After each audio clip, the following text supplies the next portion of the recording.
Hello, welcome to Quackalope, and today we are bringing you a Kickstarter preview for Rival Restaurants Back for Seconds by Gap Closer Games. Now, if you're watching this video, you might already know what Rival Restaurants is. If that's the case, don't worry, we're going to get to the expansion and the brand new content as quickly as possible. We have about 60 seconds of things we want to cover right before we get there. First off, we're Quackalope. We'd love it if you hit that subscribe button down below. We do really pretty video, which you're seeing now. Along with that, we want to thank Gap Closer Games for sponsoring this video. They made it possible for us to bring this incredible content to you, a game that we've really been enjoying, and all the other content that we do here on the channel. So we appreciate it. Jan, Quackalope adjacent, could you give us a 30-second overview of Rival Restaurants so that the people that don't know what this game is can understand how this expansion fits into the core game? So Rival Restaurants is a really interesting set collection game where you have competing restaurants all trying to prove that they're the best. There's all types of cuisines, all types of foods, but everyone's working around the same set of ingredients. Specifically prove that they're the Wiener. Oh yes, there's a lot of puns in this game, and they're all hilarious. If you like take that game, set collection games, games that are full of puns like the walking bread, this game might in fact be for you. Yeah, it's really fun. And yeah, throughout the game, you'll be preparing those recipes, going here to discard those recipes, and after you make some stuff, getting some garbage that you're gonna have to dispose of. There's a lot happening here, and it's all wacky fun. It's very punchy, it's very take that, it's very kind of screw with other people around the game state. It plays 2 to 6, ages 10 plus, and about 60 to 140 minutes. So let's go ahead and swing into Back for Seconds, the brand new Kickstarter content, and then at the end of this video, the tail end, we will touch a little bit more on the mechanics of the game, exactly how it plays. So if you're brand new to this, you can sort of get a sense of if this game is one you want to go ahead and support. This is the first time they're actually doing another printing of it. So they're coming in full swing. You can get the expansion and the second printing kind of from the ground up. And there's no real changes from the second printing to the first printing. It's just an opportunity for everyone to jump on board on this. Absolutely.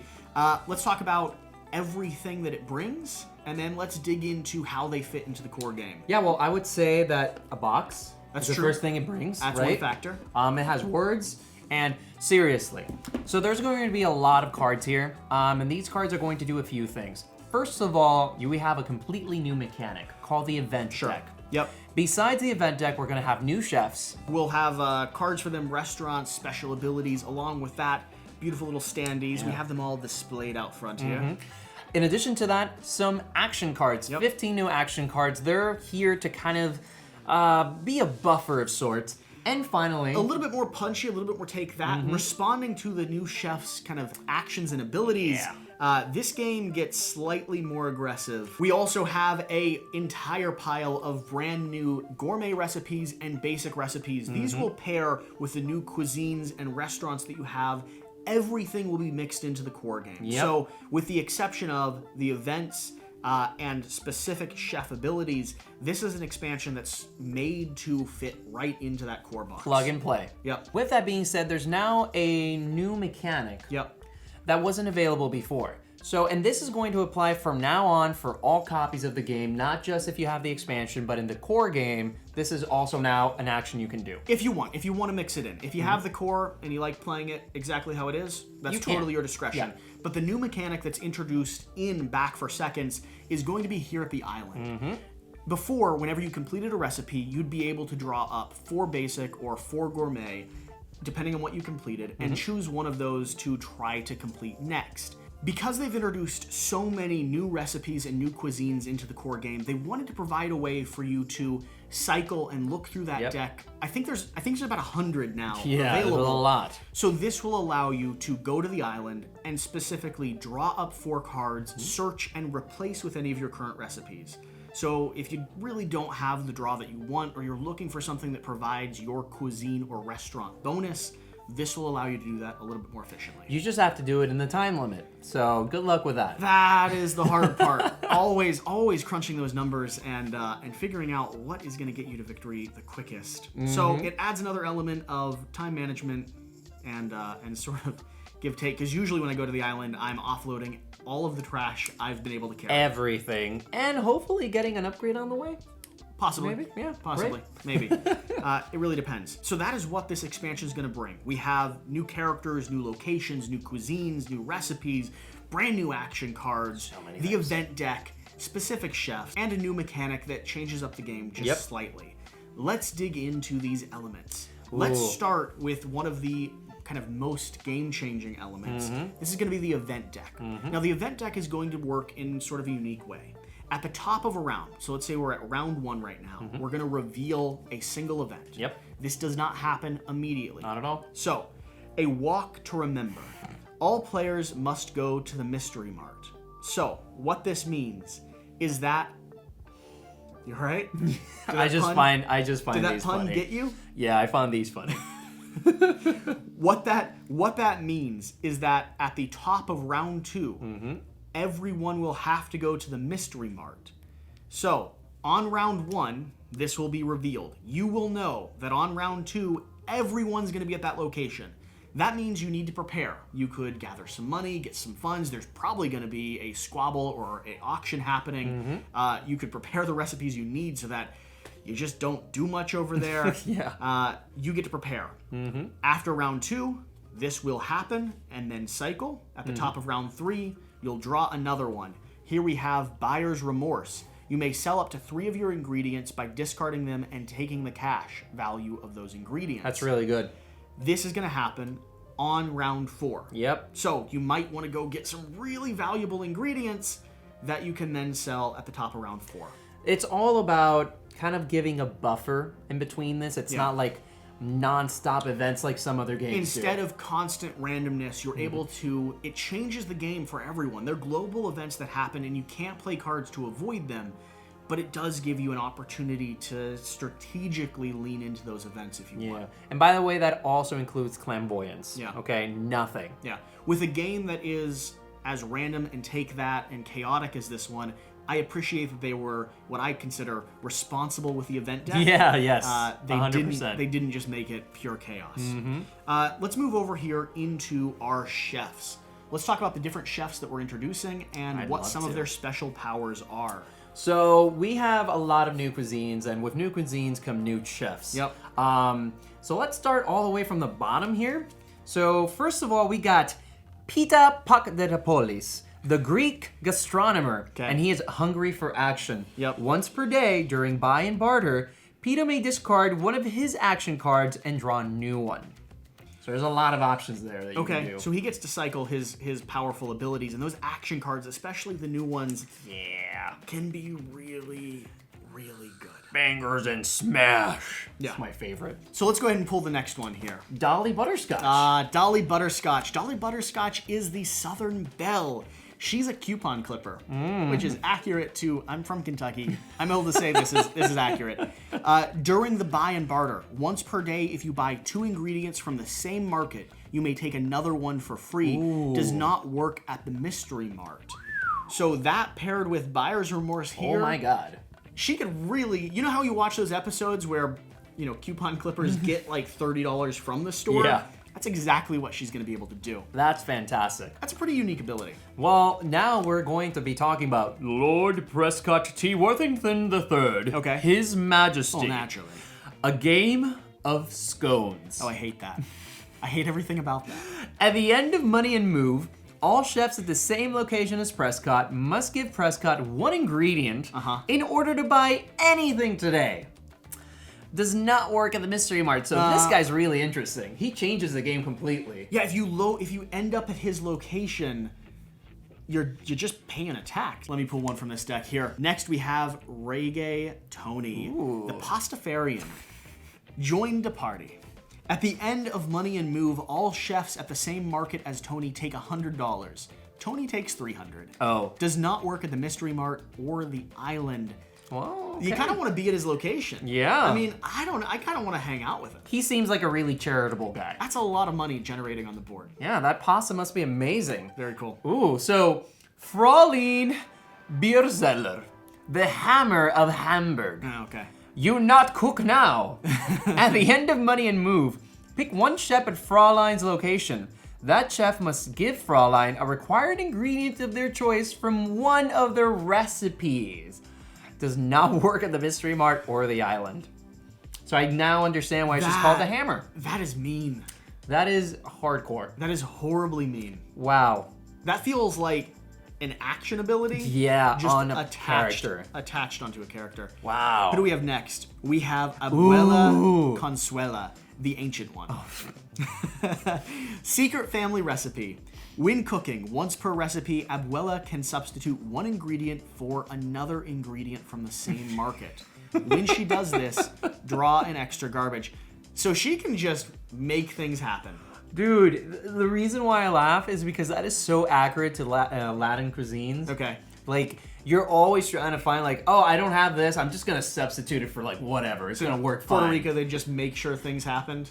Yeah. You gotta make the meal no matter what. So for you from Puerto Rico, this is accurate. For me with the Southern Belle, I'm like, I know people that do that. She's actually, I think it's Peruvian, but this works in like most of Latin America, I think. Sounds good. So, ooh, look at her. Tien-Tu Nguyen, I'm probably butchering that name. Naturally. Crazy rich Southeast Asian. It's based off the movie. Yeah, take a shelfie.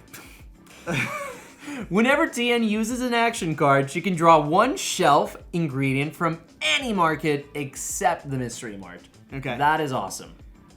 Yeah. She takes the top card from any of these piles. And the action cards can be so powerful that, like, she gets to draw food and an action card. I like that. That's awesome. I like that. I have a few that I want to play with. Next, we have Kelly Carb Poor, the Spice Girl. Ooh. Bizarre tactics. At the end of buy and barter, if an ingredient would expire at the market Kelly is at, she can buy it for $100 less. Does not work at the Mystery Mart. Oh my god, that's really good. So she can just like get peppers for free. More or less, yeah. Whoa. Yeah, that's kind of neat. That's really cool. And also accurate. I mean, how do you know? I had a girlfriend that would do those crates of like we didn't love this food. So they'd show up with like distorted pears or like apples that weren't perfectly glistening with like a part of it rotten. You just cut it off and toss it in a soup. Okay. Yeah. Okay. So accurate. I will take your word for it, Mr. Anderson. So those are going to be our new characters. But what are those characters without their restaurants, We right? also have some incredible restaurants. We have Roast and Crown, which is a British pub. Munchu Ichu. Okay, which is a Peruvian restaurant. That's why you knew that Abuela was Peruvian. We have Rum for Your Life, a Jamaican beach grill. Okay. We have Second to none. Okay. Indian street fare. I love some naan. I just that made me want to go to some of these. I know, it's a great name for a restaurant. Yeah. Gyro to Hero. Amazing. I'd eat there. Absolutely. And oh my gosh. Worst House. German tavern. That sounds delicious. Oh my god. It's like a Russia House here in DuPont Circle. Yeah. Which is the most vintage restaurant I've ever been to. Oh really? You walk in and you feel like you're in like a Russian grandmother's living room. Man, this game makes me hungry every time I play it. That's true. Gosh darn it. And so one thing to touch about on the restaurants is like their new powers. So these restaurants actually are going to focus on really taking advantage of certain ingredients. Let's go through these new powers real quick. So for example, right here on Worst House, you got the Rising Dough ability. So during the next Money and Move, you're gonna take 2 Carb-tastic counter ingredients. Amazing. Then you got our Hot Sauce ability. During the next Money and Move, take 2 Shop counter ingredients. And finally, for the Big Cheese, during the next Money and Move, take all counter ingredients from any market, with the exception of the Mystery Mart. Amazing. Let's see here. I'll shuffle this up. We don't need to go through every single one. Correct. But I want to go ahead and touch on Roast and Crown here, which is going to be the British pub. Rising Dough. During the next Money and Move, all chefs must give you $100. Royals. Hot Sauce. During the next Money and Move, all chefs must give you one ingredient of their choice. And then taxes, man. And the Big Cheese. During the next Money and Move, force all chefs to discard one non-Mystery Mart ingredient of your choice, and you keep one of them. That's ridiculous. And the one other that I feel would be very representative of this entire is Gyro to Hero. There are other cards that use different ingredients, but I really think this is fascinating. So it's Rising Dough ability. From now on, whenever you buy Secret Sauce, you take $100. So now you're incentivized to get that particular ingredient. This is why that's important. From now on, this is for hot sauce. Whenever you cook with secret sauce, you get to keep it. So you don't never lose it. And including from today, you can only do that once per day though, but that's amazing. That's great. Then for its final ability, moving forward, you can add as much secret sauce as you like to basic recipes. So you just sprint to the end there. I like that. I like that strategy. Let's very quickly find some of our favorite gourmet and basic recipes. Just there's so many good ones here. Tell people what new things they're going to be able to make. Oh, that looks amazing. You can make salchipas. You can make some which are apple delicious. strudel. Okay. You can make garlic naan, which I love. Beef Wellington, a classic. I would love some jerk chicken right now. Ooh, aguacates rellenos. Yes, thank you. Empanadas. We have a few great empanada restaurants here in DC. I love them. Avocado toast, that's a good one. I like that. Simple, easy, American. Okay, fish and chips, a classic. Got a little bit of dip there on the side. Ooh, hot pot. This is one of my favorite desserts of all time, bread pudding. Oh, dude, I love bread in basically everything. All right, one more. Choose one more, and then one more. I'm getting hungry. Oh, I'm super hungry right now. I think I'm gonna go with. I've already picked mine. You have? I have. Pani puri chaat. That looks tasty. It looks delicious. And plantains with beans and rice. One of my close friends, anytime we'd get together, if she could have one thing that would remind her of home, Bolivia, that was what we went for. That looks so amazing now. I know how to make that dish. Oh God, I'm so hungry right now. And the last few things we want to go through before we actually sort of tell you how to play this game, or at least give you an overview of what it is. If you're new to this game and you're still sticking with us, thanks for being here. Yeah, you're awesome. You're just here for the puns at this point. Thank you for your patience. Let's each grab half the deck of these action cards and just go through telling people what we have. I have here Dumpster Fire. Force as many players as you choose to take 2 garbage from the supply. Oh, come on, man. That is horrible. Yep, that's a good one. Jesus. Okay, Starch Madness. If you collect all 5 carb-tastic ingredients, bread, flour, noodles, potato, and rice, play Starch Madness. Take 1 carb-tastic ingredient of your choice from each player. Nice. We have a picky eater. During Cook Encounter, you may cook one of your recipes, even if one of the ingredients is missing. I just love that it's a little kid going like, Just get rid of those onions. I don't like this, Mom. For a hamburger, you didn't need to include them anyway. This one hurts. Shell Shucker. Immediately cancel any player's clairvoyances. No additional clairvoyances can be used for the rest of the day except for you. Okay. Does not counter the 1 action card per day limit. Nice. So you can do something else with that too. That's nasty. All right, the Walking Bread. Take any 3 carb-tastic ingredients from the discard pile. That is hilarious because you're literally dumpster diving. Yeah. That's awesome. I like it. The Early Bird gets the worm. That is an adorable little bird right there. At the end of Money and Move, take any 2 ingredients from your location. You are immune to chef powers during this time. Does not work at the Mystery Mart or the island. That's going to be important because you want to avoid some of these chef powers that are happening. Yes. And I got lucky and I pulled bangers and Oh, smash. you got the coolest ones. If you discard 1 pork and 1 potato from your restaurant, you may destroy 1 upgrade of your choice from each chef. Crazy. That might be the most ruthless action card I've seen yet. Well, that is a ruthless looking potato monster. I like that it's going to cost you a pork and a potato, though. I just find that hilarious. This is one of my favorites, actually. Trojan Course. Okay. Immediately after you complete a trade with someone, play this card, take back everything you gave to the other player, and keep what you received. That's hilarious. That's really good. And we finish off with... I think it's Blitzkrieg. Yeah, Blitzkrieg. You may play a max of 3 action cards today. You may play Blitzkrieg even if you have already played an action card. You may not play Shopping Spree at any time today. That's insane. Wow. That could be a big turn.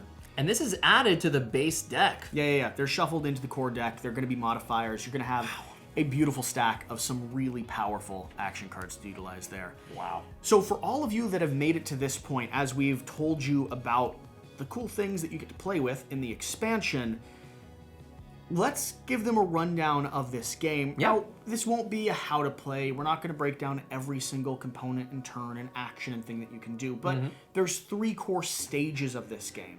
Let's break down the 3 stages and sort of the overview of what you're doing. Yeah, so the game is going to be really straightforward. Essentially what you're doing is working off of 3 main phases. Yep. And some of these phases are going to be timed, others are not going to be. Yep. So we start off with money and move. Money and move is not a timed phase. Essentially everybody's gaining their income and you're trying to choose where you're going to go. However, how you choose that is based on this little dial right here. It's a secret. So as you're going through, you will choose what you want to do and you will place it face down in front of you. And once the head chef identifies that everyone's ready, they'll say, They'll go ahead and tell you to reveal your dial. so whatever you chose as the red portion, that is where you're going to go. However, this is all done simultaneously. Yeah, it all happens kind of in a blind draw, and then you all place, and you're gonna stick yourself on the ingredient that you want the most. So if perchance we both ended up there, We're gonna have a little bit of a squabble. We'll even have an auction or a bid over that. yep, So that's gonna move on to our buy and barter phase. This is going to be a timed, real-time auction, negotiation, purchase. Everything's happening at the same time. So the location you go to is where you're gonna be taking your actions. You can go ahead and pick up noodles or flour or potatoes or bread unless you're there with someone else. Then you're gonna run an auction back and forth while the other people of the team moderate that auction, determining who wants it the most. Yeah. I'll pay 200 for the potato. I'll pay 200 and grab a trash bag. I'm gonna pay 300 for that potato. I'll pay 400. Paying 400. I'll do 400 and 2 trash bags. Okay, it's yours. All right, Take it. great. So in that buy and barter phase, the back and forth, the squabble, the auction, the bidding for what's here, also is going to include bartering, trading people money or garbage or cards or half-completed recipes in order to just negotiate this game state And get what you need. And it seems we're out of time. Oh yeah, a So- long time ago. By the time we run out of time, the head chef is going to call it, and you're going to move on to the cook and counter phase. So cook and counter is pretty simple. Essentially what you're trying to do is associate the materials you've gathered with the recipes you're going to have right Yep. here. As soon as you have those necessary recipes, you will gain that amount of money. Yep. However, every time you make a recipe, there's going to be some trash that follows it. Yeah, exactly. And then you're going to go ahead and flip up, refresh all these counters. Some of the ingredients will go bad if they've been out there for too long. Everything gets reset. The garbage gets filled back up. And you're back up to the top of the round. You'll continue playing this way using special abilities, action cards, modifying the deck until you score 20 points. Yep. That's the and goal. become the wiener. And become the wiener. As you score points, you'll be unlocking new special abilities for every single restaurant that you're running. You'll also be getting additional points for cooking things that correspond with the cuisine of your restaurants. So in an all-American place, you might want to be making some fries and hamburgers. That's sort of how the game plays. If you like real-time take-that restaurant cooking games, Frenetic action. yeah, just a little bit of chaos in your tabletop games. Some bangers and smash. You want to make the people around the table mad at you. This might be right for you. Yeah, absolutely. And along with that, on that same note, If you're still here, and you like beautiful B-roll and people talking about games and giving you an overview, we might be right for you. possibly. Maybe. However, if you haven't subscribed by this point and you've watched to this point in the video, you might, it's not worth it. You can keep it, I guess. Yeah. Like, we don't need it. Do we? I'll take 3 garbage if you hit subscribe. I will take 5. I'll pay $100 and 4 garbage if you I hit will subscribe. send you a game. We'll send you a game. 5 trash bags Yep. for me. Yep. And give you $50 on the I'll give you a side, rubber too. duck. Ooh, okay, I would take that one. That'd be the best one. Good deal. They're super high quality rubber ducks. But really, if you made it to this point, connect with us, hit subscribe, leave a comment down below letting us know what player powers you're interested in, or what crazy, if you already own this game, what crazy interactions have you had on the table with your family and friends? What's some of the most memorable moments? Along with that, we have a beautiful website with articles, reviews, gameplay, t-shirts. If you're interested in joining the Quackalope kind of army here, you can swing over there. You can get involved with us a little bit more. Whatever the case, thank you for watching. Remember to do the important thing. Get out and play some games. See you next time.